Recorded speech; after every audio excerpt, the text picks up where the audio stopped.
Did you know that right in the middle of what is now New York City's iconic Central Park, there once existed a thriving, vibrant community?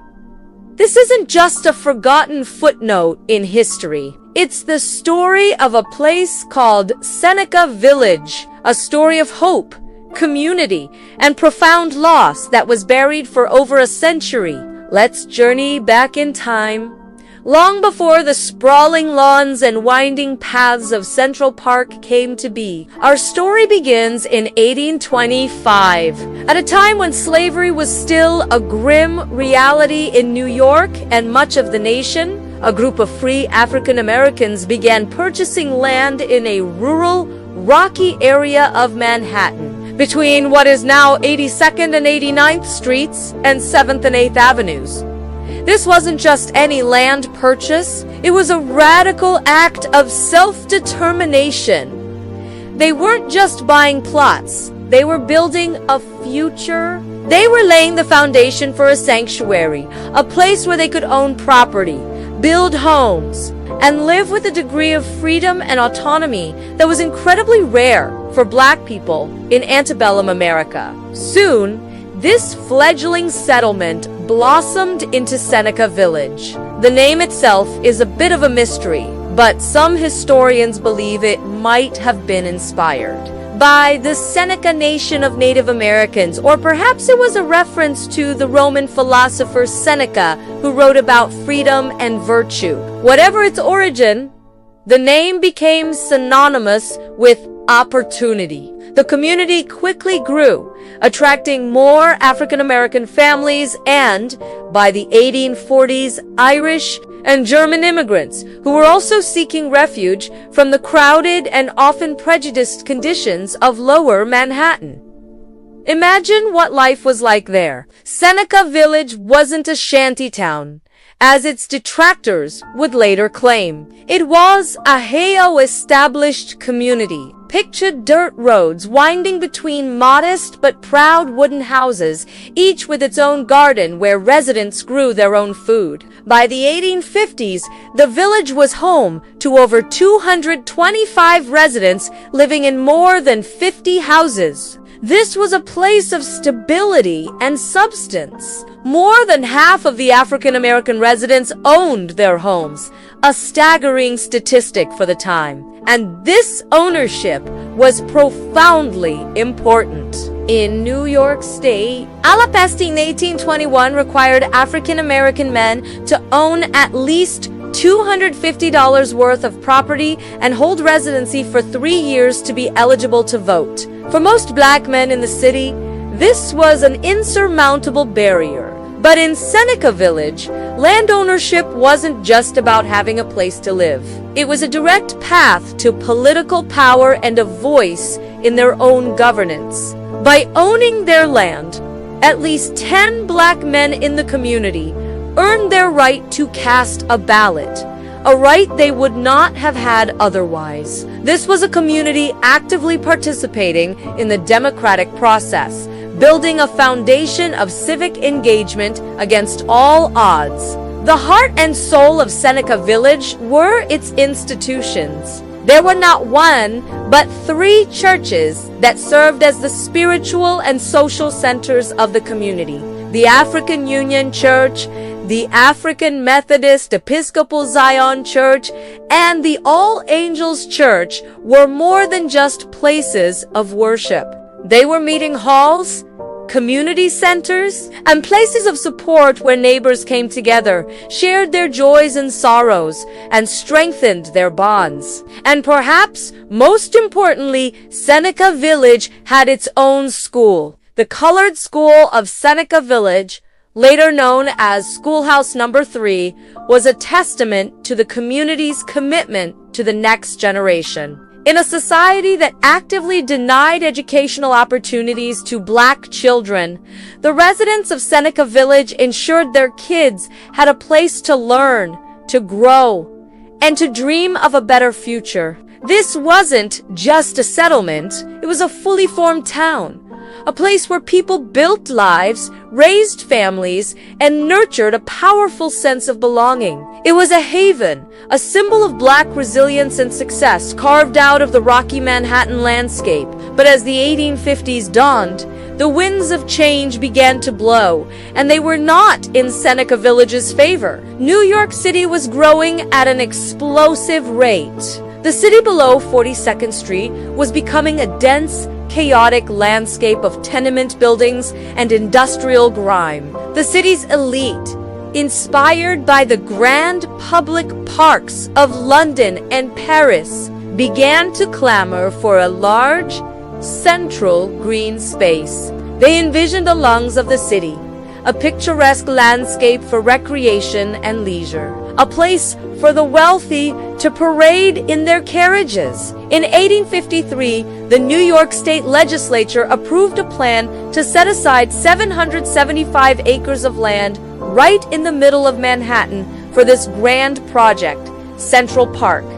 And unfortunately for the residents of Seneca Village, their community, their homes, their churches, and their school lay directly in the path of this new vision. The land they had legally purchased, nurtured, and built their lives upon was now designated for demolition. To justify the seizure of this land, a powerful and deeply prejudiced smear campaign was launched against the communities living there. Proponents of the park, including the press, painted the area as a desolate wasteland inhabited by squatters, vagrants, and scoundrels living in wretched huts. They deliberately erased the reality of the established, property-owning community of Seneca Village, replacing it with a racist caricature that made it easier for the public to accept their displacement. They ignored the churches, the school, and the neat homes with their gardens, instead describing a blight that needed to be cleansed for the sake of progress and public health. It was a calculated and cruel misrepresentation. The city invoked the power of eminent domain, a legal principle that allows the government to seize private property for public use, provided that just compensation is paid to the owners. But what is just compensation for the destruction of your entire world? Residents were offered payments for their land, but these were often far below market value. More importantly, no amount of money could replace the community they had built, the social networks, the sense of security, and the political power they had fought so hard to achieve. The residents of Seneca Village did not go quietly. They fought back. They filed petitions, they went to court, and they protested the seizure of their homes. Church leaders argued passionately for the preservation of their congregations. Individual landowners challenged the low appraisals of their property. They used the very legal system they had earned the right to participate in to defend their homes. Imagine the courage it took to stand up to the immense power of the city's elite and the government. They were fighting not just for their land, but for their dignity and their right to exist. Despite their valiant efforts, the fight was ultimately a losing one. The momentum behind Central Park was too powerful, backed by the city's wealthiest and most influential figures. By 1857, the final orders were given. The city marshals arrived. The residents of Seneca Village, along with about 1,600 people in total from the larger area, were forcibly removed from their homes.